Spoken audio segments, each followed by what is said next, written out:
천민족 하늘 백성의 나라. 하늘에 보석을 뿌려놓은 듯 영롱하게 반짝이고 있는 수많은 별들. 그중 가장 눈에 잘 띄는 별 하나를 대조영은 아들 무예에게 주기로 했다. 저게 네 별이다. 저건 북극성이란 별인데 아주 크고 뚜렷하게 빛나서 어디서나 눈에 잘 띄지. 그래서 사람들은 저 별을 보고 방향을 잡아 길을 찾는단다. 무예는 어느새 5살이 되었다. 어머니가 알아누워 있어 젖도 못 먹고 태어나자마자 암죽으로 목숨을 잃었던 무예는 고맙게도 누구보다 건강하고 영리하게 자라고 있었다. 아버지 별은 어딨어요? 무예가 머리 위로 쏟아져 내릴 듯한 별무리를 올려다보며 물었다. 내 별은 새벽에 나온단다. 금성이란 별인데 네 할아버지께서 나에게 주셨지. 그 별도 크고 반짝여요? 그럼 아주 아름답고 큰 별이지. 별들은 누가 만드셨어요? 그건 하느님께서 만드셨지. 하느님께서 아득한 옛날에 세상을 만드시고 해와 달과 별을 만드셨지. 산과 바다와 나무와 꽃, 새와 짐승과 벌레까지도 모두 하느님이 만드셨지. 그리고 세상의 첫 남자인 나반과 첫 여자인 아만을 만드셨단다. 하느님은 이 남녀를 땅에 내려보내 천해 근처의 기름진 땅에 살게 하셨지. 대조영은 어느새 아들에게 고구려의 설아인 하늘 백성, 즉 천민족 이야기를 들려주고 있었다. 대조영은 어렸을 때 아버지 대종상에게서 귀에 못이 박히도록 천민족의 전설 같은 이야기를 듣고 또 들으며 자랐다. 대종상은 그 이야기를 당신의 아버지께 들었다고 했다. 그리고 대조영의 아버지의 아버지는 또 그 아버지에게서 천민족 이야기를 들으며 자랐을 것이다. 하나님께서는 나반과 아만에게 이르셨지. 이 땅은 너희의 것이니 더럽히거나 파괴하지 말라. 너희는 하늘 백성이니 세상 만물을 다스려 자손 만대까지 번영토록 하라. 나반과 아만은 풀과 나무와 무 짐승 속에서 행복하게 살면서 자손을 퍼뜨렸단다. 그 자손들도 나무 열매를 따먹고 물고기를 잡아먹으며 번성하여 어느덧 천해 근처에서는 더 이상의 식구가 늘어나선 살기 힘들게 되었지. 그래서 나반과 아만의 자손들은 그 큰아들 가족만 천해에서 살고 나머지 형제의 가족들은 여러 곳으로 흩어져 새로운 삶의 터전을 닦게 되었단다. 그렇게 오랜 세월이 흐르자 천민족의 관계는 여러 종족으로 갈라져서 언어와 풍습이 달라지게 되었고 심지어는 피부색까지 달라지게 되었단다. 하나님의 직계인 하늘 백성, 즉 천민족은 천해 근처의 기름진 땅에서 여전히 번영되고 행복한 생활을 하였지만 차츰 땅이 메마르고 기후가 나빠지기 시작했단다. 이에 지금으로부터 약 8,000년 전 나반과 아만의 직계 천민인 안파견이 좀 더 좋은 삶의 터를 찾아 800여 가족을 이끌고 서쪽으로 이동해 선산 밑에 터 잡고 나라를 세웠단다. 이것이 세계 최초의 나라이며 우리의 조상국인 한국이란다. 안파견은 제1대 한인 즉 천황이 되셨고 이후 약 3,000년 동안 잘 살고 강한 나라가 이어졌지. 그러다가 제7대 한인이신 지위리께서 아드님이신 거발한에게 이르셨단다. 이제 한국의 기가 많이 약해졌도다. 너는 천부인과 남녀 3,000명을 거느리고 동쪽으로 나아가 새로운 나라를 세우도록 하라. 거발한은 풍백, 우사, 운사 등 세 신하와 3천 무리를 이끌고 태산에 이르러 나라를 세우셨단다. 이때가 지금으로부터 약 4,600여 년 전쯤이며 이 나라를 신시 또는 배달국이라 불렀단다. 거발한은 제1대 한웅이 되어 나라를 잘 다스리셨지. 그러다가 제14대 한웅이신 치유천황 시대가 열렸단다. 치유천황께서는 나라의 영토를 아주 크게 넓혀 중국을 신화국으로 삼으셨고 불을 처음으로 사용하기 시작하셨으며 청동기로 무기와 그릇을 만드셨고 문자를 발명해 사용하셨단다. 농사와 축산 기술도 이뤄내어 미개한 여러 나라에게 전파하셨지. 그러니 모든 나라들이 치유천황을 존경하게 되었고 그분이 돌아가신 뒤에는 신으로 모시게 되었단다.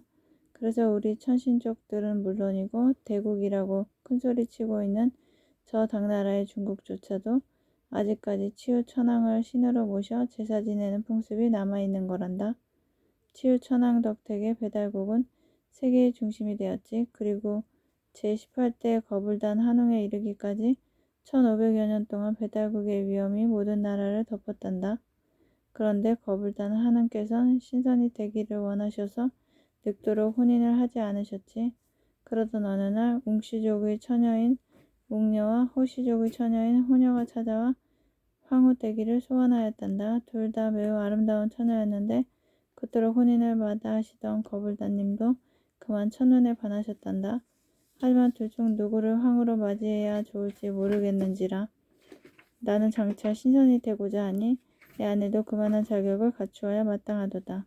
따라서 그대 두 낭자 중 깊은 동굴에 들어가 마늘과 쑥만 먹으며 100일을 견디는 사람을 황후로 맡겠노라 하고 어려운 시험을 내셨지. 웅녀와 호녀는 각각 마늘 한 접과 쑥 한 다발씩만 들고 깊은 동굴로 들어갔지. 그러나 사람이 마늘과 쑥만 먹으면서 캄캄한 동굴에 갇혀 100일을 지낸다는 게 어디 쉬운 일이겠는가. 결국 호녀는 20날 만에 동굴에서 뛰쳐나와 버렸고 웅녀는 100일을 잘 견디어 황후가 되었단다. 이 웅녀가 낳은 첫 아드님이 바로 왕검이시다. 왕검이 성장한 뒤에 어느 날 거불단 하느님께서는 소원하시던 신선이 되어 어디론가 떠나버리셨지.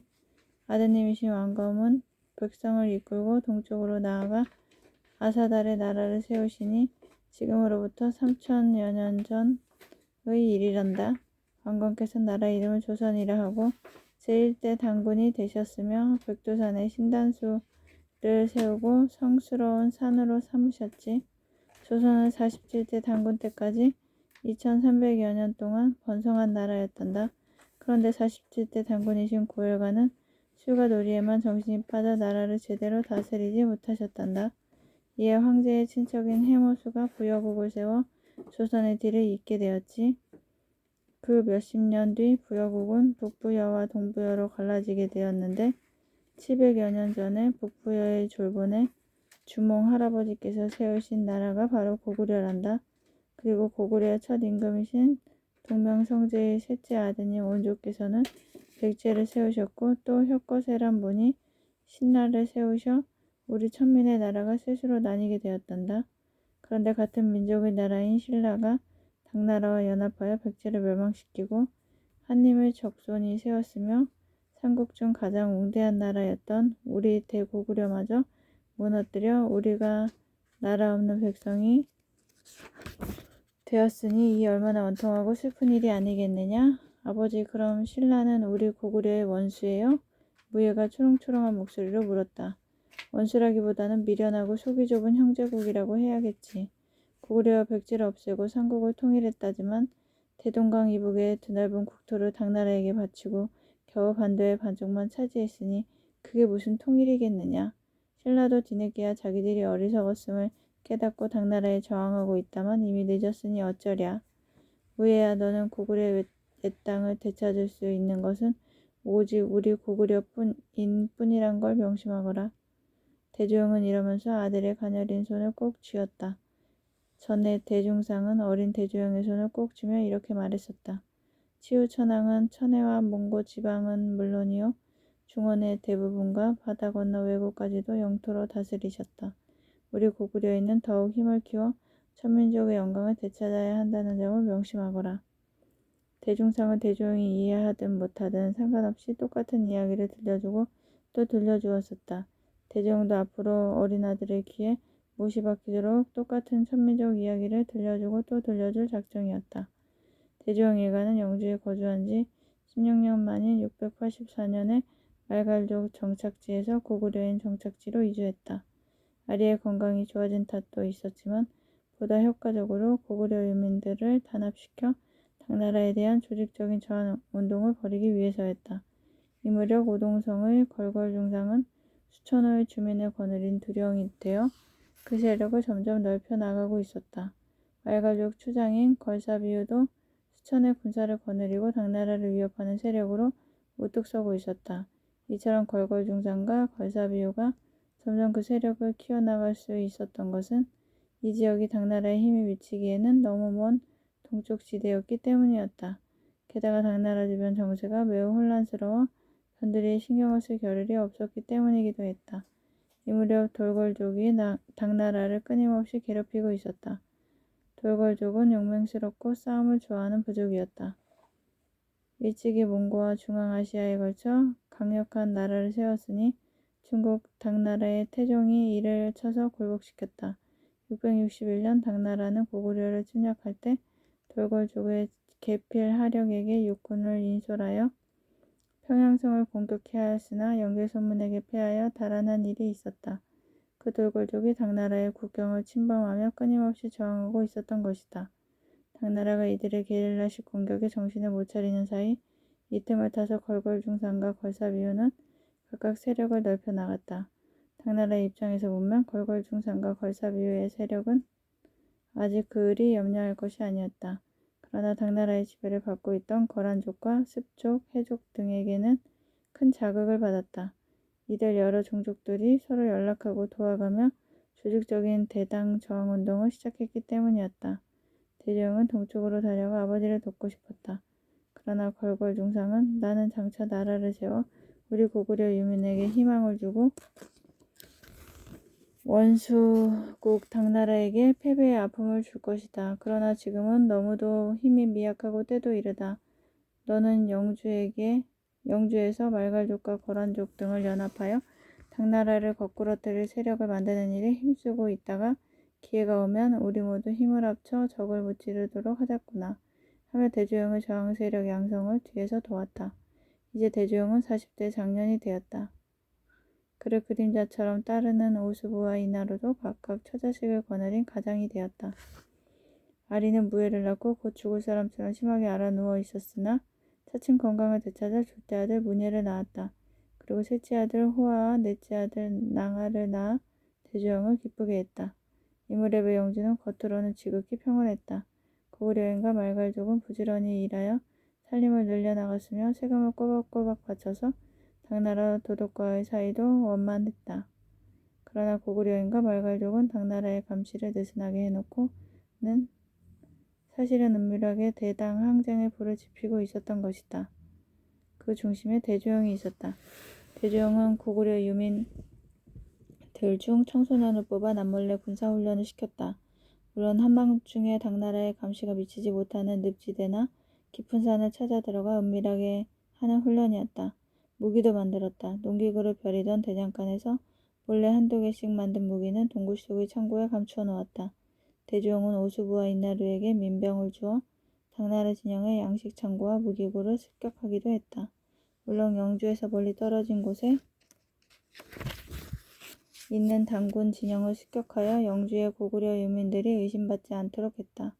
대조영은 이렇게 항쟁 준비를 진행하면서 고구려인과 말갈족 그리고 거란족이 연합하여 당나라와 전면전을 벌일 기회가 무르익기를 기다렸다. 그러나 그 기회는 좀처럼 오지 않았다. 당나라의 힘은 너무 강했고 이들과 싸워야 할 유민들의 세력은 아직 너무 약했기 때문이었다. 그런데 그 기회는 뜻밖에도 당나라 쪽에서 만들고 있었다. 당나라의 제3대 임금인 고종의 황후는 측천무후였다. 측천무후의 이름은 무조인데 뛰어난 미모로 14살 때 궁녀로 뽑혔다. 대궐에서 고종의 차시중을 들게 된 것을 기회로 여긴 무조는 임금을 유혹하여 그 사랑을 독차지하였다. 간악한 무조는 황후 왕씨를 강교한 꾀로 모함하여 쫓아내고 655년에 스스로 황후가 되었다. 고종의 건강이 나빠지자 측천무후는 정권을 틀어진 다음 황족을 죽이고 충신을 몰아내고 반대파를 죽이며 독재 정치를 펼쳤다.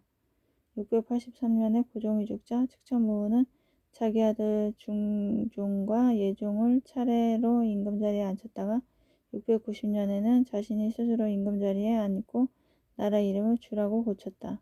여황제라니 나라가 망할 징조일세. 종종의 간신들만 날뛰니 큰일이 아닌가.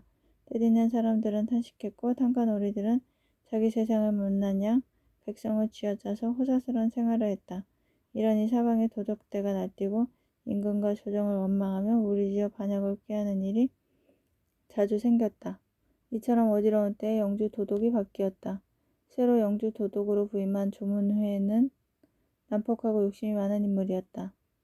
그는 대신들에게 많은 뇌물을 주고 영주 도독 자리를 얻었는데 자신이 바친 재물보다 더 많은 재물을 긁어 모으려고 혈안이 되었다. 식민들은 앞으로 물세와 통행세를 내야 한다. 그리고 새로 태어나는 아이는 인두세를 내야 한다. 무거운 세금에 짓눌려 사방에서 한숨과 신음소리가 흘러나왔다. 조문회는 여기에 그치지 않고 그동안 어느 정도 인정해주던 유민들의 자치권마저 빼앗아 버렸다. 주민들이 뽑던 촌장을 관청의 임명제로 바꾸고 추장의 권한도 빼앗아 버렸다.